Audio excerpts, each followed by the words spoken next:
Hi, I'm Bob Lederer, editor and publisher at RFL Communications, and welcome to Research Business Daily Report for April the 11th, 2012. We're sponsored by Reinvention, data collection made easy. Check out reinvention.com. It hasn't been quite 2 weeks since Google Consumer Surveys made their introductory splash in the research industry.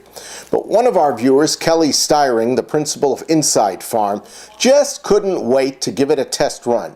And so last week, she did so, and she's going to relate the highlights of her experience in just a few moments. But first, some background.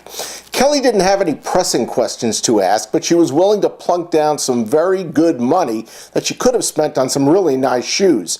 And she decided to ask Google's base of prime respondents 3 questions with multiple choice answers ranging from extremely likely to highly unlikely. Question number 1.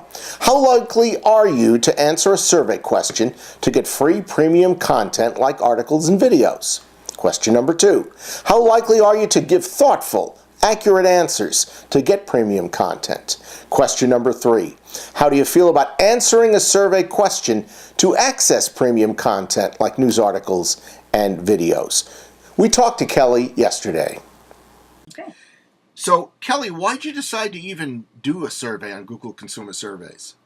Well, I saw your report on April 2nd, and I think my curiosity got the best of me. I think this tool is going to throw a lot of fear into our industry, and the best way to dispel that is to get to know it a little bit. I also think a lot of my clients are going to be asking me questions about it. And that's because you've experienced something like this before. I have with SurveyMonkey. I have had a lot of questions about it, and I've had the opportunity to dig some of my clients out of a hole once they've gotten involved with it. Okay. I'm going to assume there were some positives and some negatives. Give me 3 positives about it. Yeah, absolutely. In terms of positives, you've heard the expression cheap, fast, good, pick 2. It's cheap, and it is fast. I think theoretically it's a giant sample of people on Google, and the completion rates were pretty comparable to some of the things we see. So about 15%. Yeah, about 15%. Okay. Negatives. Negatives. You know, it's a little slower than I expected. I thought the results would roll in like a slot machine, so I was gripping my chair waiting. It took about 2 days, which is pretty great, actually, to get to 600 people.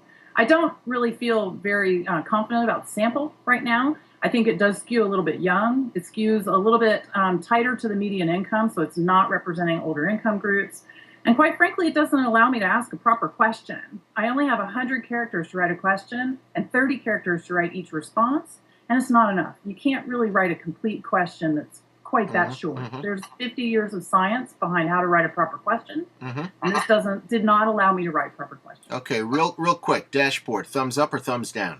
Thumb in the middle. I mean, the data's all there, but I'm going to have to redo the charts because it's presented in kind of some nonsensical ways. And the reporting at the end, same question. Yeah, same position. You know, I had a rating scale. It needed to be presented in a certain order, and it presented it back to me in the order of the percentages of the responses. So some good, some nonsense. So rate the whole survey process 1 to 10, 10 being really high quality. Yeah, in terms of quality, it's about a 3. I think there's going to be some things you can do with it, but they're going to be pretty minimal. Okay. Now, at the end, did they ask you what you thought of the whole survey that you'd taken? Yeah, you know, they haven't asked me yet. And I asked a survey of consumers about what it's like to take a Google survey. No. So they haven't asked me as a customer, and they haven't asked me what I learned yet about their consumers. Okay. Kelly, thank you. Thank you. Our thanks to Kelly for her time. We certainly couldn't cover everything we would have liked in only 3 minutes. But she told us she's open to discussing anything about her experience with you, our viewers. You can reach her at kelly.styring@insidefarm.com. That's Research Business Daily Report for April the 11th, 2012, sponsored by Reinvention, data collection made easy. I'm Bob Lederer, hoping you have a great day, and we look forward to seeing you again tomorrow.